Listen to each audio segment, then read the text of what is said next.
Something to consider. So we need everyone to look into trying to find gaming conventions. I mean, we don't need to go to PAX. We can try to find one of the ones that, I mean, there are other very, very big ones all around the United States. So we can look into that, look into when they are and whatnot. Because I know PAX East is generally a holiday. So it can be, like, it was Easter weekend this last one. Seriously? Yeah. And then they just had a PAX on the West Coast. Yeah, PAX Prime is in the fall. Well, end of summer.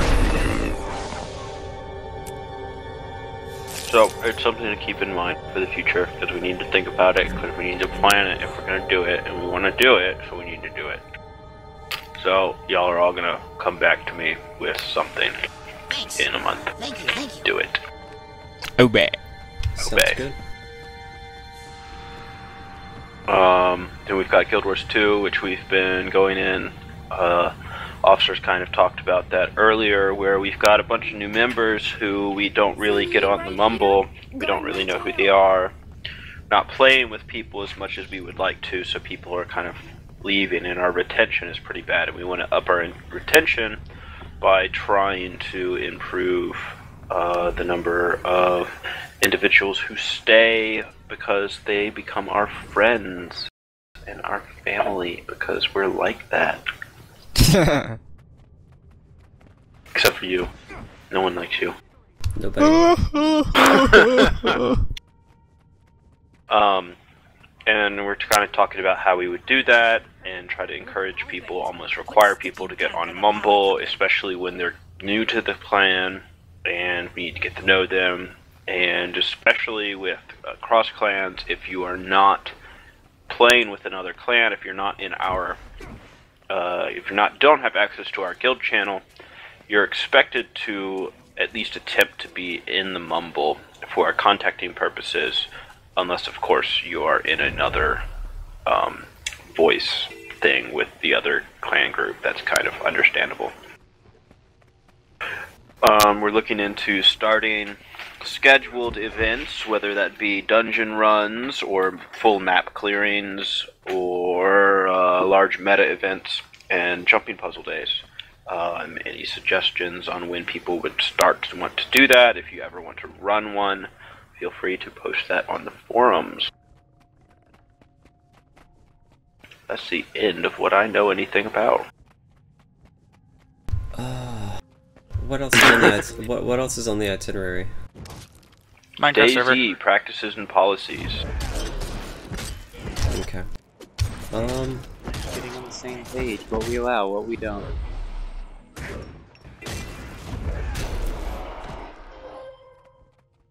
Yeah. Silence. Well, I was busy. Yeah, my voice is weird, and it's because I'm sick at the moment. That's why I'm having Feather kind of do everything. But yeah, as far as DayZ goes, I think I think we definitely need to. I wrote that itinerary like a month and a half ago, and we were originally intending to have this meeting. But the goal was that we all be on the same page as far as the rules, because we had some people who were using hacked-in weapons, some people who weren't. The official stance from Rocket is that if somebody hacks in a weapon, like a hacker, brings in a weapon that's not meant for DayZ, then as long as you're not the one who brought it in, you can use it. On our server, that's not the way it's gonna go.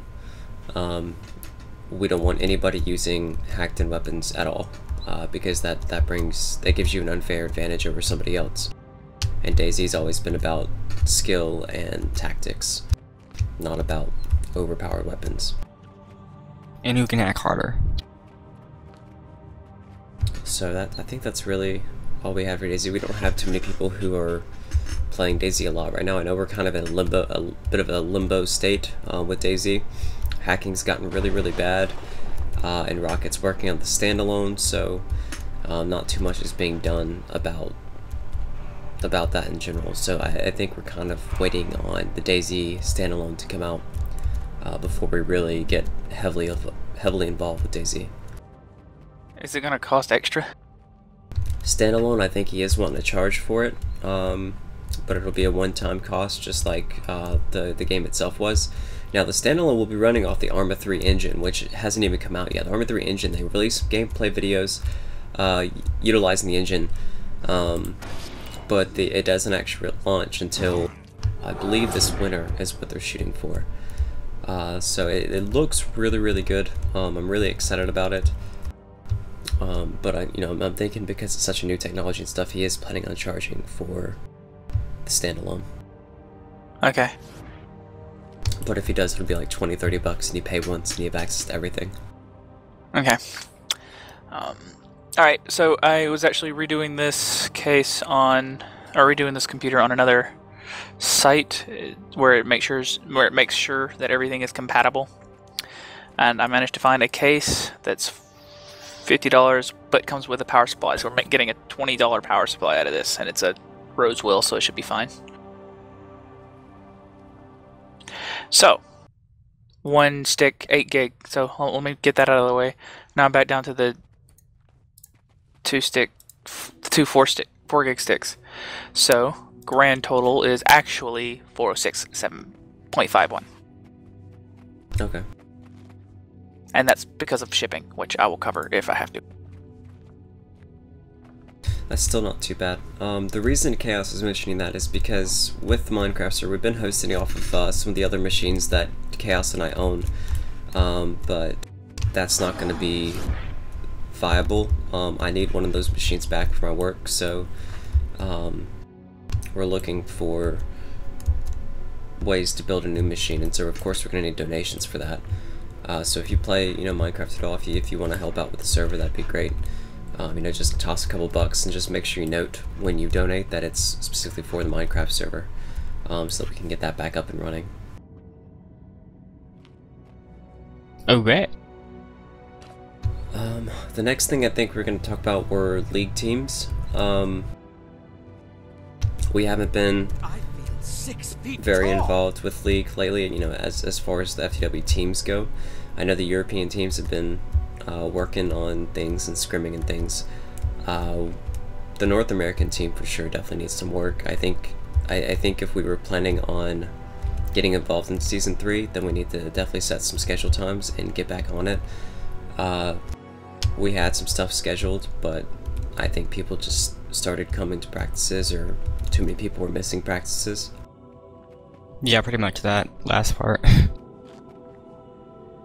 So I'm definitely up for doing practices and getting together. I guess we could talk about that on the forums and such, but we need to be thinking about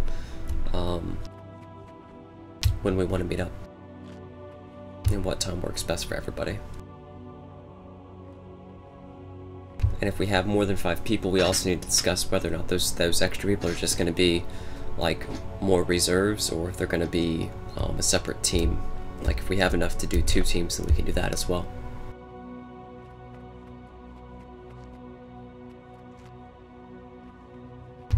The next thing I think was SWTOR, and we're no longer supporting that. We don't have many people who are playing it at all.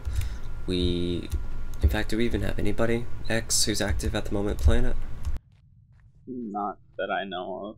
I know I know we have some people that want to like hop back on it when the next big patch comes out with the new world and the raid and all that whatnot.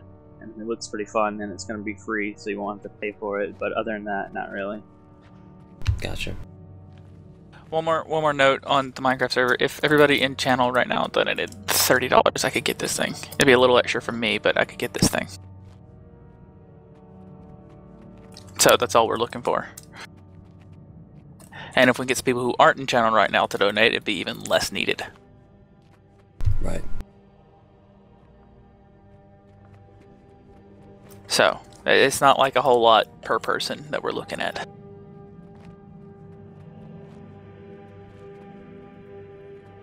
Anyway, continue on. Tor dead. Yes, I knew that was going to happen, like, long before. That's why I never paid for it at all. Yeah, it happened. So yeah, we don't officially support that anymore. We'll leave the channel there, I think, for now. But other than the Mumble channel, it's not really supported at all anymore. Secret World. Secret Status World. goals, plans. Ooh, with that one, well, I'm still playing it off and on. I don't really have much time to play it. I've got a lot of side projects going on, so I haven't been able to dedicate as much time as I used to be able to the clan and to recruitment and things like that. So I haven't really gotten us that heavily involved in Secret World yet. I know Rappa was playing it and kind of stopped, and I was playing it, and Off plays it. He's got it, so I think we might get back into it sometime in the near future, but I think for right now it's kind of off the table. It had a lot of bugs when it launched, and well, not really a lot of bugs, but it only had a few bugs, but those few bugs were like really big things, like chat screwing up and not being able to communicate with anybody, and that really made it hard for us to get in it when it first launched, which is normally when we would have hopped in and started recruiting. So I think we should definitely plan on getting back into it at some point, but it's low on the priority list right now.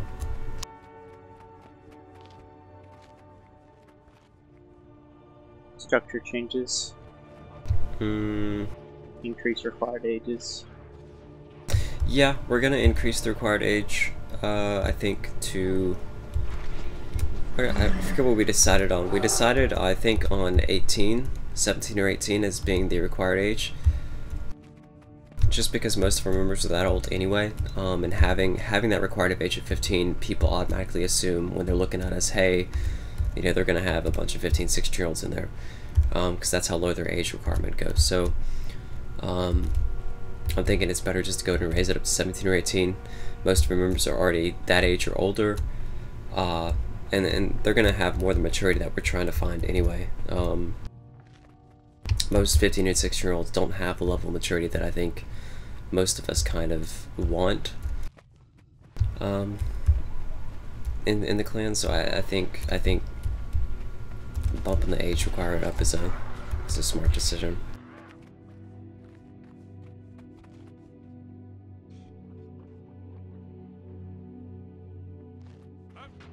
Still leave the exception rule though, correct? Which exception rule?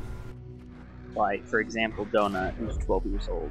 Yeah, that's fine. I mean, he's playing on Minecraft, so like, you know, friends and people we know, yeah. Yeah, people we know, you know, friends and members, things like that. That's fine. You know, Donut doesn't. This is for recruiting purposes. Yeah, for recruitment purposes. You know, just getting your friends in and stuff. That's absolutely fine. Donut just plays on the Minecraft server with his sister, one of our members, so it's not a big deal. Yeah, there's me. Yeah, 16. Yeah, but you were also around when we first started. We didn't have that rule, so this doesn't affect existing members. Yeah, Your grandfathered in. pretty much. Yeah, your grandchild didn't. I do think it would look a lot better saying like, yeah, we probably be 17, 18. When people look at us, they'll be like, oh, cool. There's gonna be a bunch of mature people. Do you think that'll help our cause? Yeah, well, I mean, that's what we've always kind of sought is a more mature environment, and it's hard to get that when you have a bunch of 15 and 16-year-olds. I mean, they haven't even graduated high school yet, so it's hard to get that from that age. Right. I think it worked for us when we first started because a lot of our members at the time when we first started the clan were around that age, so it wasn't as big of a deal. But you know, as we get older too, I'm feeling like it's better to have that age requirement. Have we had any rank changes? Not particularly. I don't know that we've promoted anybody. Any big promotions since our last meeting? Yeah, I don't think so. Yeah, I know as far as Guild Wars goes, we did add in a rank, and basically, when somebody gets recruited, they're that base rank. I think it's called recruit. It might be called member. And then after they register on the forums and hop and mumble, then they and talk with us a bit, then they get promoted to regular member, and that's when they have access to the guild bank and such. But other than that, I don't know of any structure changes. connect this to that and that? Yes, that Open too. discussion. Ah, maybe no, yes. Does it fit here? Does Thoughts, it? comments. Does it?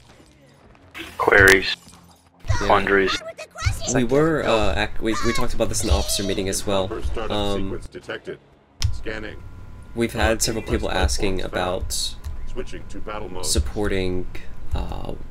Wow. Yeah, and while I don't personally like, it feels to me like most of the community in WoW tends to be less mature and less of the type of community we would want. You know, I think since we have plenty of people who are wanting to support it, that we could go ahead and support it, and you know, we'll just be careful with who we get into the guild and such. We can filter out our members and things. We don't have to pick up just everybody. Right. Which is kind of what we've always done, but Terminal error. Shutting down. With pictures. Build it right. Yes. Oh yes. I guess that's about everything I had to say. Again, sorry for my voice. I know it's Stand back, my crazy right now. I like it. Yeah, upper respiratory infection sucks. For you. Oh, baby. So yeah, anything else anybody wants to bring up or talk about? It's been a pretty quick meeting overall. Not too much to go over, I suppose. Any other games that we maybe want to look into supporting? I know PlanetSide 2 is in beta right now and coming out pretty soon. We've got a few members in that.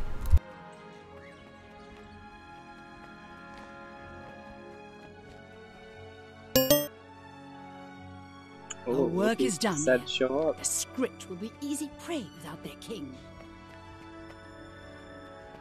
Well, I guess there's nothing else anybody wants to talk about. We'll go ahead and conclude this meeting, and we'll probably go and schedule the next claim meeting for early September. Or early October. It's already mid-September, so yeah, we kind of had to postpone this meeting a few times, but I'd like to start having them the first week of every month. So the next one will be, you know, a couple weeks early, as opposed to being, you know, a whole month apart from this one. So we'll probably go ahead and schedule that one here in just a few minutes. But yeah, thanks to everybody who came, and I'll post this video on our YouTube channel and forums and such.